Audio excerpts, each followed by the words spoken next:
Good morning mga ka-sweet life. For today's video tayo ay gagawa ng wood deck. Actually, ang tagal ko na itong ginawa kaya lang ngayon ko pa nga lang na-upload dahil laging busy yung lola nyo. At dahil lang hinahinga ko sa lugar na to, isa lang nga naisip ko ay gawin ko siyang tambayan. Dahil meron na nga tayong bahay ng mga manok na kung saan ay mas maganda sana lagi natin sila nakikita at mas masarap tumambay. Actually, wala talaga akong planong gumawa na ito. Nung natapos yung bahay ng manok natin, saka ko lang naisip na bakit hindi tayo gumawa ng wood deck. Dahil nga nakapulo tayo ng mga kahoy mula doon sa dagat, kung matatandaan nyo yung video ko na yun yung sana yung gagamitin natin dito. Pero nung nilalatag ko na siya at pinagdudugtong-dugtong ay sobrang nahirapan talaga ako at dahil kinakailangan natin linisan, lihahin, tapos putulin, tapos saka natin pagdudugtongin. Ay dalawang isip talaga ako kasi nga si Papa hindi natin basta-basta mahatak na gising siya ng umaga para gawin yung ating pinapagawa. Kasi kung hihintayin natin siya, aabutin talaga tayo ng 3 buwan. Kaya nung bumibili tayo ng mga gamit ng bahay ng manok dahil nakita kong mas mura yung mga kahoy, ay bumili na lang ako ng 10 piraso. Ito yung panggigilid ko sana at gagawin natin pa. Kaya kinabukasan pagising ko, ang ginawa ko kagad ay nilinis ko tong area na to kung saan natin ilalagay yung ating wood deck.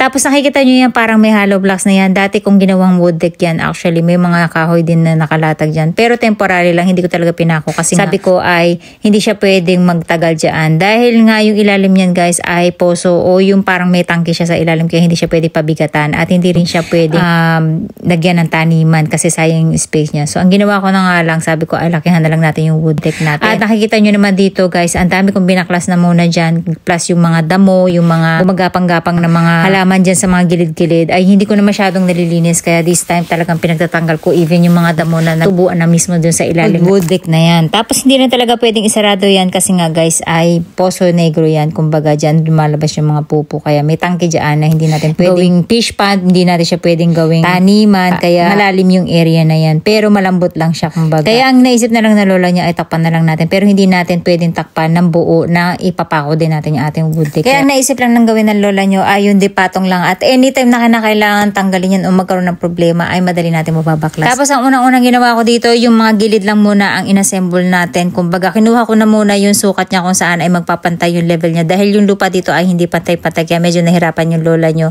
At buti na lang maraming tayong hollow blocks na extra. Tapos pagkakuha natin ng level niya, ang ginawa ko naman dito ay tinurilyo ko na muna yung bawat paligid niya para ito yung mas madali ko silang mapagdugtong-dugtong gamit yung ating L-bracket sa pinakailalim. Tapos ang gamit lang natin dyan guys ay tornilyo na kung saan ay hindi pwedeng kalawangin. Dapat ang gagamitin natin is either stainless o yung parang galvanized. Tapos ang ginamit nating tornilyo dito ay yung mahaba para mapag-abot natin yung ating kahoy kasi medyo malapad yung 2x4 kaya kailangan ay mapagdugtong natin siya. So kung makikita nyo guys, itunorilyo ko na muna siya dun sa bawat dulo niya. Tapos saka ko siya nilagyan ng suporta sa ilalim. Tapos kung makikita nyo guys, may nilagay na ako na hambad no nasa pinakailalim na kung saan ay papatong na lang natin yung kahoy. Ito yung nilalagay ko na example lang na kapag pinatong ko yung ating wood deck ay totally flat siya. Kumbaga meron lang akong ginawa na pansalon na kahoy dun sa ilalim.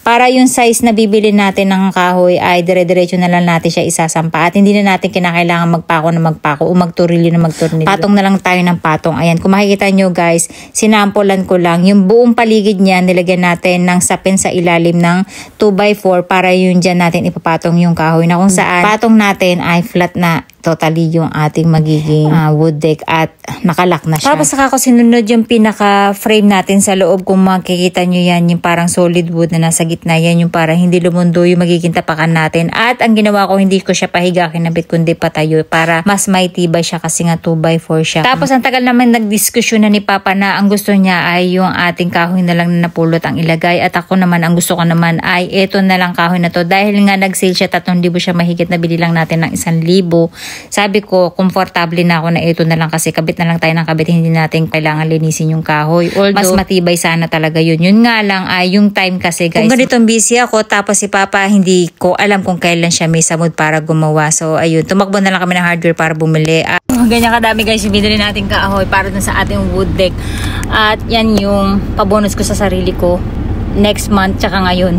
So in advance ko yung bonus ko kasi actually guys meron akong laging treat sa sarili ko na 2 lapad buwan-buwan para sa sarili ko. So ito siya. Ayan, so next month wala tayong gohobi or wala tayong treat sa sarili natin kundi ito. Actually, napakamahal magpagawa ng wood deck dito sa Japan. Umaabot almost ng 80 kalapad o 350,000 pesos. Pero dahil DIY lang natin to at simpleng gawa lang, hindi na natin kailangan na masyadong artehan at bonggisius. Kaya kailangan natin ay nakakalas natin anytime. So ayan, pagbalik na pagbalik. Ang ginawa ko naman pampaa guys para may tibay yung ating tapakan. Ang ginamit naman natin pampaa dito guys, yung mga galing sa dagat. So hindi ko na masyadong ineklabuhan. Kaya ang ginawa ko na lang ay kinuha ko lang yung size. Kasi nga iba-iba yung sukat ng paa ng wood deck natin. Gawa ng yung lalim at babaw. Kaya doon ko na siya kinukuha ng sukat. Ang importante lang ay makuha lang natin yung pinakalalim niya at tinurnilyo ko lang siya. Ito guys yung ginawa nating wood deck na one day kayang-kaya basta may stock tayong kahoy. Alam niyo kung bakit? Kasi ano na siya, diklip na lang yung mga ginawa natin. Ayan, ganyan ko siya ginawa. So ito binili ko to sa Temu guys. Ayan, talagang pinaghandaan ko to pero hindi para dito, para sa bahay ng manok sana to. Pero dito ko siya nagamit. So ayan, tapos yung mga napulot natin kahoy sa dagat, hindi ko nagamit guys kasi tamad si Papa magkinis. Kaya ginawa ko na lang siya pampaa, ayan, para may tibay itong ating mga kahoy. At alam nyo ba, itong kahoy na to ay sale. 3,000 yen guys ang presyo niya. Pero nabili lang namin siya ng 1,000. Kaya itong wood deck natin ay nagkakahalaga ng 5 lapad. Yes, 20,000 pesos itong wood deck natin. Pero treat ko yan sa sarili ko kasi maganda mag-vlog dito. Alam niyo kung bakit? Kasi tingnan niyo naman, napakaganda ng ating ano dito, ambience, 'di ba?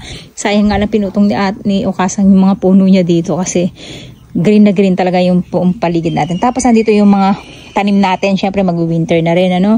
Sandyan yung manukan natin. Kaya dito ko na lang ginawa yung wood deck natin. So ang gagawin natin ngayon guys, isa-set up na natin to. At alam niyo ba kung bakit ganito yung pagka-set up natin na as is yung size niya? Kasi para sasampan na lang natin to, hindi na tayo magpapako. At inipit ko siya ng saktuhan mismo dito sa ibabaw niya, yung lapad niya. At hindi nyo magigets kung hindi ko siya inilalatag. So, ayan guys. Ganyan siya. Wow! Ang galing ng lola nyo, diba? O, ayan, tingnan nyo. Wala na tayong puputulin, wala tayong kailangan ipako. Kung bakit? Kasi flat ko na yan dito, guys. Inas-is ko siya. Ayan, kung makikita nyo. Para dikalas siya lahat. Ayan, guys, lahat yan may paa sa gitna para pampatipay. Pero dito, dahil tangki to, guys, ng pupuyata. So, hindi natin yan didiinan. Nilagyan ko lang siya ng ganito, if ever na madiinan. Pero, dito pa rin yung suporta niya sa hollow block. Baka mabutas natin kasi siya syempre medyo mabigat, no? Suporta lang. So, ayan, ganyan yung itsura niya. At, ayan yung Papa kong Poki na nagbubuhat. Tapos, pupunta yan sa inuman ngayon. Kasi, nakatoka siya sa sports festival kanina. So, meron silang inuman after.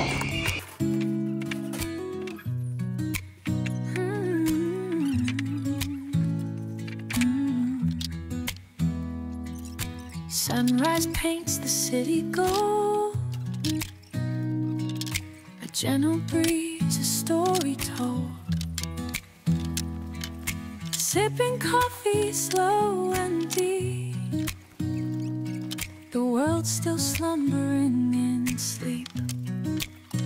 Sweet life, moments like these. A quiet peace, a gentle ease.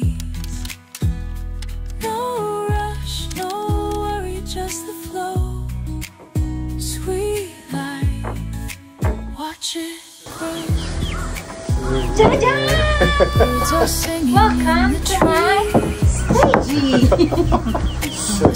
Sugoi-yo! Do desu ka?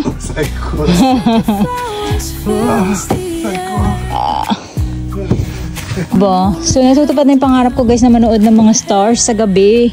Huwag lang malamok, saka malamig. Dito nga pwede ko maglagay ng bathtub dito eh. Malki. Kukuha ko bathtubs ko rin kuko de. Ang ganda niya guys. I love it! I'm so happy. Ito yung pinaka-treat ko sa sarili ko guys. Yung imbis shopping ako sa mga kinikita ko. Ayan. Dini-ewan ng lola niya. Actually, maganda sana to. Kurgapit na rin. Isuro ka dyan. Tapos kasi may tabingi. Kaya hindi natin siya hindi natin siya ma-straight. Pero kaya natin straight yan kung may straight kasi na kahoy. Sana mag-sale to guys, 500 yen na lang sana. Bibili ko talaga lahat yun. Sale lang siya guys. Naging 1,000 na lang siya. Kaya ayan, naisip ng lola nyo na bilhin. Actually yan yung mga ginamit natin dun sa mga hamba natin sa baba. Kasi ito yung matibay. Pero same price yun. Guys, yung nasa ibabaw na yan. Tsaka ito, 1,000 yen din. Lades ka? Koko de barbecue de giriyo. Kasawa ne. そこで紐だけつけていいなと思ってて、この木だけでも影があるよ。でしょ。ママはここでバーベキューとか DIY とか YouTube とか vlog とか tabero to ka. Ano siya tumanay? Mama ng hataki minagara. At eto na nga guys yung ating wood deck na natapos lang natin sana ng isang araw kung kumpleto tayo ng kahoy. Napakadali lang niyang gawin guys. At biglaan nga lang yung pagkakagawa natin nito kasi nga bigla tayong nanghinayang dito sa space na to na dati may wood deck tayo maliit dun. Pero dahil gusto ko na nakikita yung ating manok palagi, gumawa ko ng tambayan natin guys. Yes, yun nga lang, ang problema dito guys ay taglamig na, kaya hindi tayo palagi makatambay dito. Tapos ang ginawa natin dito, nakikita nyo itong table natin naman ito yung dating bed frame nung kama ni Ate Aska na hindi niya na kailangan, hindi ko tinapon kasama. Dalawa kasi yung tinatapon namin kama nun. So yung isang kama ay hindi ko tinapon at ito nga ay iniwan natin kasi nga napakatibay niyan guys. Ayan, ayan. Tapos ito yung kahoy natin na dati kong ginawang wood deck dun sa dati naming nilipatan. So ginawa ko na lang siya patungan na itong table natin at naging pinaka paan niya. Ayan, kung makikita nyo. And then ito, marami tayong ganyan, yung Japanese cushion na pang upuan. Ayan, nilagay din natin. Actually, meron tayo niyang 8. So, pagka marami tayong pipiling dito, pwede natin ilatag lahat dito yan. So, ayan. Napakamura lang ng kahoy na to guys. Sale natin to nabili. Dati siyang presyo niya ay 3,000 at nabili lang natin ng 1,000 at hoping ay makabili tayo ng tagpa 500 yen at maging 500 yen na lang kasi may mga bitak-bitak na inaiwan. So hoping ay maging sale siya, no. Pag naging sale siya ay mabibili natin siya ng mas murang halaga.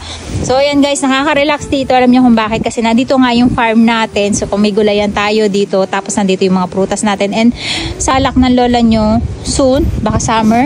At kung makabili pa nga tayo niyan kung may pera tayo sana, no, makakagawa tayo dito ng sabitan naman natin ng ubas para meron tayong liling kahit na summer ay hindi tayo maiinitan kasi nga sobrang init dito kapag tag-init guys. At meron tayo paggagapangan ng ating, ayan, yung nakikita nyo yung mga puno na nandyan, yan yung ating kiwi. Yes, may tanim tayong 2 kiwi, babae at lalaki na kiwi. And then meron tayo dyang mulberry, kalamansi, tapos meron tayo ditong ito yata yung mulberry, tapos ito pala yung blueberry natin, and then yung kalamansi natin ay may another blueberry tayo doon.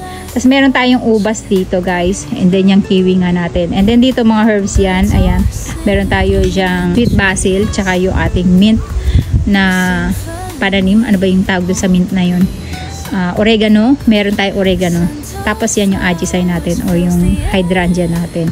Mulberry natin guys, nagkakaroon ng bunga, winter na pero naghahabol siya kasi akala niya siguro ay papainit pa lang dahil nga laging maganda ang panahon at thanks God at laging okay yung panahon kasi marami pa tayong magagawa kung hindi talaga mag-winter guys. Tapos ang ginawa ko dito guys ay naglagay tayo ng pan. Kung matatandaan nyo, yung pan natin na yan yung nando sa may sulok lang na hindi na natin siya ginagamit. Dito ko na siya nilagay at dahil meron tayong fountain na solar na matagal ko nang binili, actually 2 years ago na at hindi ko pa rin magamit-gamit, hindi ko alam kung saan gagamitin, ay finally na-decisionan ko na dito siya ilagay kasi dito lagi maganda ang panahon. Ayan, kung makikita nyo may pa-fountain ng lola nyo, actually fountain din to. Ang problema nga lang ay hindi siya ng tubig kasi nga mababaw yung ating malalim yung ating pinaka pool. So ayan guys, nakakatawa, may bonggambilya tayo dito kapag namulaklakan, napakaganda ng ating view dito dahil tayo ay kumakain. Tapos itong tab na to guys, mura lang nabili natin nito, ngayon ang mahal niya na rin guys kahit na ganito ng kaliit. So ayan, may 2 pandan lola nyo, diba? Ito yung actually na pinaglagyan ko na medaka dati no guys, fish natin. At ayan na yung mga goldfish natin, nilipat na natin dito. Sayang nga lang talaga nagkamatay yung mga goldfish natin at plano ng lola nyo bumili ng another goldfish kasi yung binili ko to guys maliliit lang sila, 300 yen. Ayan, ngayon ang lalaki na nila after 2 years. 2 years old pa lang yan guys, kaya makikita nyo, ayan. At namamatay yung ating solar dahil kumukulimlim. Ang lalaki na nila guys, ayan, nakakatawa. At lalagyan na muna natin ng net pansamantala kasi guys may mga uwak at agila dito sa area namin. So baka dito may nanirahang agila dyan at meron siyang inahin dyan. Kaya lagi siya nakatambay dyan. So ayan guys, at abangan nyo yung mga ating goldfish na bibilin at hoping ay madagdagan natin siya ng at least 5 kasi gusto ko lagi ay 7 sila o kaya 8 o kaya 9. So ayan guys, ganyan kaganda yung nagawang garden ng lola nyo at super relax talaga tumambay dito lalo na kapag gumaganda yung panahon. Thank you Lord. Ayan. At update ko pa kayo sa mga susunod natin video. At huwag niyo akong kalimutan putahan sa aking Sweet Life TV YouTube channel, guys. Kasi meron kami mga vlog video na hindi ko na-upload dito. Doon ko lahat na-upload. Sana ay sabaybayan niyo rin kami hanggang doon. Salamat po!